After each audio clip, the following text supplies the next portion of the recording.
जी। सत साहेब। क्या नाम है बहन जी आपका? ममता शर्मा। बहन जी आप कहाँ से हैं? दिल्ली गोंडा। बहन जी संत रामपाल जी महाराज से नाम दीक्षा आपने कब ली? 12 जून 2014। संत रामपाल जी महाराज से नाम दीक्षा लेने से पहले क्या आप कोई भक्ति साधना भी करते थे? जी, हम ब्रह्मा विष्णु महेश की भक्ति करते थे और उससे भी ज़्यादा हम दुर्गा को मानते थे। दुर्गा की भक्ति इतनी करते थे, नवरात्रों में व्रत रहते थे।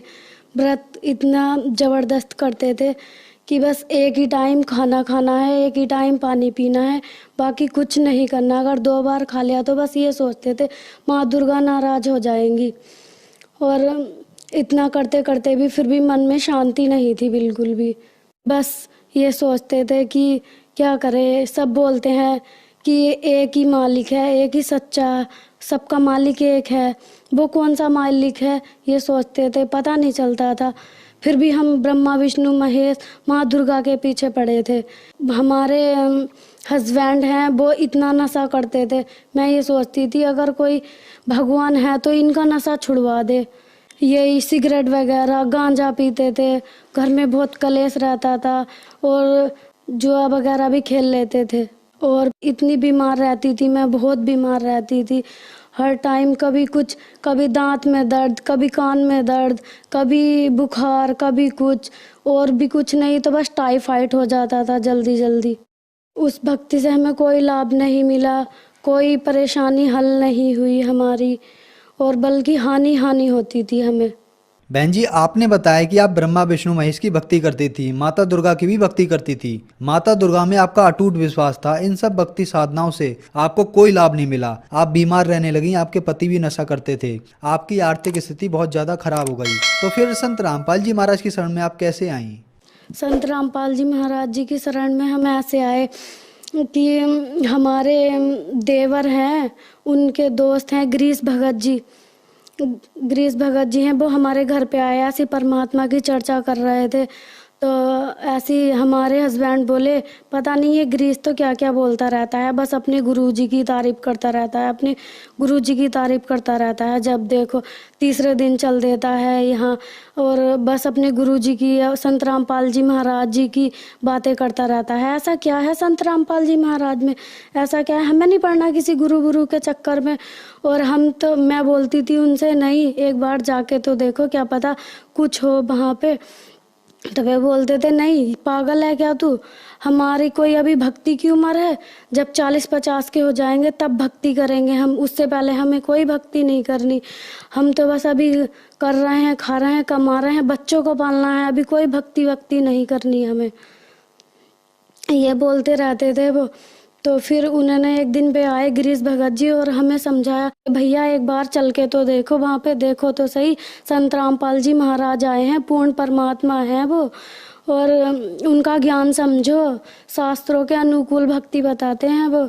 तो ऐसी एक दिन आए वो हमारे घर पे और बोलने लगे ऐसी, और हम सब बैठे थे। एक बार हमारे हस्बैंड बोले नहीं एक बार मैं चलूँगा तुम्हारे साथ गिरीश, और मैं देखता हूँ कैसा हिसाब किताब है वहाँ का। बरवाला आश्रम में गए वो वहाँ चले गए। वहाँ जाके उन्होंने देखा संत रामपाल जी महाराज जी के आश्रम में, तो उन्होंने देखा कि हाँ यह तो सद्भक्ति बताते हैं, भक्ति का सही रास्ता दिखाते हैं, और गुरु जो होते हैं वो तो उनके जो शिष्य होते हैं वो नामदान देते हैं। यहाँ तो संत रामपाल जी महाराज खुद देते हैं अपने उस मुंह से नामदान, हमें नहीं लेना किसी और से, हमें तो संत रामपाल जी महाराज जी से ही नाम लेना है। वे गए, फिर उन्होंने जहाँ पे नाम दीक्षा मिल रही थी वहाँ उन्होंने नियम समझाए, फिर उन्होंने संत रामपाल जी महाराज जी से नाम ले लिया। मैंने उनके 1 महीना बाद 12 जून 2014 को ले लिया था।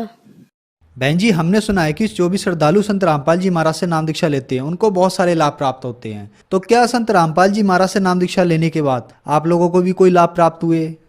मेरे पति बहुत नशा करते थे, गांजा पीते थे, सिगरेट पीते थे। संत रामपाल जी महाराज जी के नाम लेने के बाद उनका सारा नशा छूट गया और वे सही भक्ति करने लगे। सबसे पहला लाभ हमें ये हुआ। अब दूसरा लाभ ये हुआ, उनको डेंगू हो गया था, डेंगू हो गया, उनकी प्लेटलेट बहुत गिर गई थी। 17,000 प्लेटलेट रह गई थी उनकी। तो डॉक्टरों ने बोला कि या तो इन्हें खून चढ़ाना पड़ेगा या फिर प्लेटलेट चढ़ेंगी इनके, दोनों में से कोई एक चीज़ चढ़वा लो। तो हमने बोला नहीं, हमें नहीं चढ़वानी, हमें अपने संत रामपाल जी महाराज पे पूरा विश्वास है। हमने मन ही मन संत रामपाल जी महाराज जी से प्रार्थना लगाई और प्रार्थना लगाने के बाद संत रामपाल जी महाराज जी का ये संदेश आया कि कबीर परमात्मा दया करेंगे। उसके बाद उनकी 17,000 प्लेट थी। 17,000 प्लेट के बाद ना तो हमने कोई खून चढ़वाया ना प्लेट चढ़वाई। उसके बाद उनकी 50,000 प्लेटलेट हो गई। और उसके बाद परमात्मा संत रामपाल जी महाराज जी का इतना चमत्कार हुआ, मन ही मन प्रार्थना करी थी।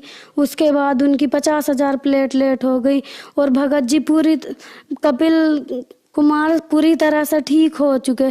और डॉक्टर बोले ये तो कोई चमत्कार है, ना तो उनके खून चढ़ा ना कोई उनके प्लेट चढ़ी, ये तो भाई तुम्हारा कोई चमत्कार है। तो हमने बोला ये हमारे परमात्मा का चमत्कार है, संत रामपाल जी महाराज जी का चमत्कार है।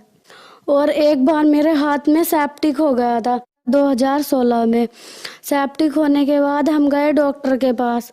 डॉक्टर देख के ही मेरे हाथ को दंग रह गए और बोला डॉक्टर ने, अरे ये क्या हुआ तुम्हारे हाथ में तो बहुत ज़्यादा सेप्टिक है। तो सेप्टिक कितना होगा? डॉक्टरों ने कहा अरे नहीं, ये अब ठीक नहीं होगा, तुम्हारा हाथ तो काटना ही पड़ेगा। हमने परमात्मा से प्रार्थना लगाई संत रामपाल जी महाराज जी से। संत रामपाल जी महाराज जी ने कहा कि कबीर परमात्मा दया करेंगे, भक्ति करो अपनी।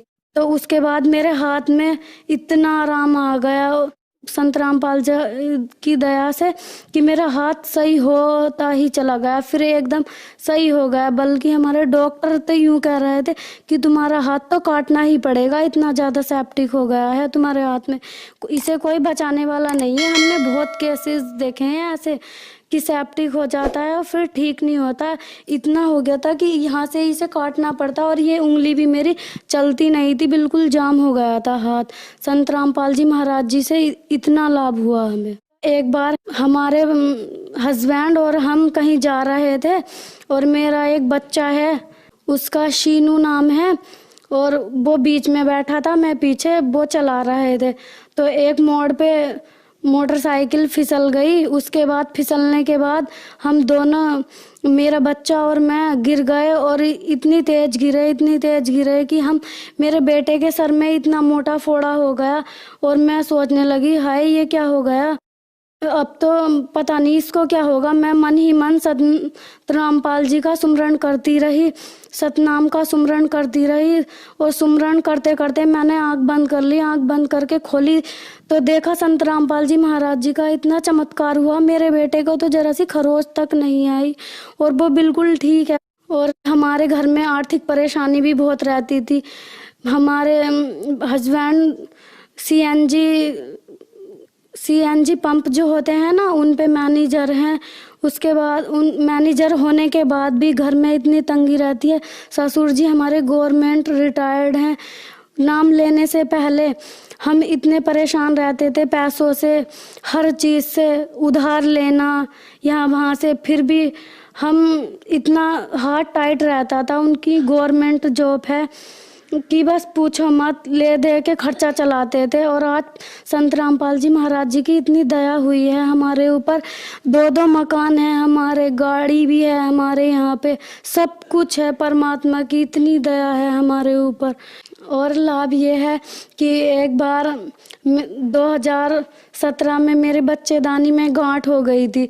मेरे 106 mm की गांठ थी। दर्द होता था मेरे बहुत। डॉक्टरों ने मेरा अल्ट्रासाउंड करवाया। अल्ट्रासाउंड करवाने के बाद कहा कि इसका तो ऑपरेशन ही होएगा, ऑपरेशन के बिना निकल ही नहीं सकती किसी भी हालत में। तो हमने कहा ऑपरेशन होएगा, अभी तो मेरा छोटा सा बच्चा है, अभी तो मेरा एक ऑपरेशन हो चुका है पहले ही, और अब दूसरा ऑपरेशन होएगा, कैसे करूँगी मैं, इतनी सी उम्र है मेरी छोटी सी। तो डॉक्टरों ने कहा कि देख लो ऑपरेशन तो होना पक्का है इसमें। तो हमने कहा नहीं, ऑपरेशन नहीं करवाना, हमें अपने परमात्मा पे पूरा विश्वास है। हमने संत रामपाल जी महाराज जी से प्रार्थना लगाई और प्रार्थना लगाने के बाद संत रामपाल जी महाराज जी ने कहा सही भक्ति करो बच्चे, सही भक्ति करो। उसके बाद हम भक्ति करते रहे और डॉक्टरों को दिखाया, ऐसी नॉर्मल सी ऐसी एक छोटी सी शीशी दे दी थी उन्होंने पीने की देसी दवाई, उससे ही ठीक हो गई। और संत रामपाल जी महाराज जी का इतना बड़ा चमत्कार हुआ। दूसरे डॉक्टरों को दिखाया तो उसने कहा 106 mm की गांठ थी। डॉक्टरों ने कहा ये कैसा चमत्कार है, हम नहीं मान सकते इसे, तुम दोबारा अल्ट्रासाउंड करवाओ। दोबारा अल्ट्रासाउंड करवाया तो उसमें मेरी रिपोर्ट बिल्कुल एकदम नॉर्मल आई। और रिपोर्ट भी ऐसी है, हमारे यहाँ यमुना विहार में बैठते हैं डॉक्टर सोमानी, जो कोई उनकी रिपोर्ट नकार नहीं सकता। और 106 mm की गांठ थी, वो संत रामपाल जी महाराज जी के भक्ति करने से ही बिना ऑपरेशन के 106 mm की गांठ बिल्कुल सही हो गई हमारी। और उसके बाद मेरा दूसरा बेटा भी हुआ, जबकि डॉक्टर यूँ कह रहे थे कि गांठ घुलने के बाद इतना बड़ा चमत्कार है कि बच्चा तो हो ही नहीं सकता। डॉक्टर बार बार पूछ रहे थे हमसे कि तुमने चेक करा है प्रेग्नेंट हो या नहीं। हमने कहा हाँ हमने चेक करा है। फिर डॉक्टर ने अपनी तसल्ली के लिए अपना रिपोर्ट करी, तब कहा अरे ये तो बहुत बड़ा चमत्कार है, ऐसा तो हो ही नहीं सकता, 106 mm की गांठ ऐसे घुल जाए, ऐसा नहीं हो सकता, बिना ऑपरेशन के ठीक हो ही नहीं सकती। तो हमने कहा कि संत रामपाल जी महाराज जी की सच्ची भक्ति करने से तो सब कुछ हो सकता है। जो मुर्दे को जिंदा कर सकते हैं वो एक गांठ को नहीं खोल सकते। गांठ तो बहुत नॉर्मल सी चीज है, ये तो सुख ऐसे ही मिल जाते हैं उनकी भक्ति करने से, संत रामपाल जी महाराज जी की। और मेरा दूसरा बेटा भी हुआ, वो आज 1.5 साल का है और दोनों बेटे मेरे सही हैं, एकदम स्वस्थ हैं। संत रामपाल जी महाराज जी की कृपा से आज हमारा परिवार बहुत सुखी है। सब हमारी जॉइंट फैमिली है, सब एक दूसरे से मिल के रहते हैं, भक्ति करते हैं और परमात्मा की, संत रामपाल जी महाराज जी की चर्चा करते हैं। बहन जी, संत रामपाल जी महाराज से नाम दीक्षा लेने के बाद आपको बहुत अद्भुत चमत्कार हुए, तो जो श्रद्धालु आज आपको देख रहे हैं आप उन्हें क्या संदेश देना चाहेंगी? संदेश तो क्या, बस मैं अपने भाई बहनों से प्रार्थना करना चाहूँगी कि वो संत रामपाल जी महाराज जी की का ज्ञान समझें और उनसे नाम दीक्षा लें और अपना मोक्ष कराएं। धन्यवाद जी। सत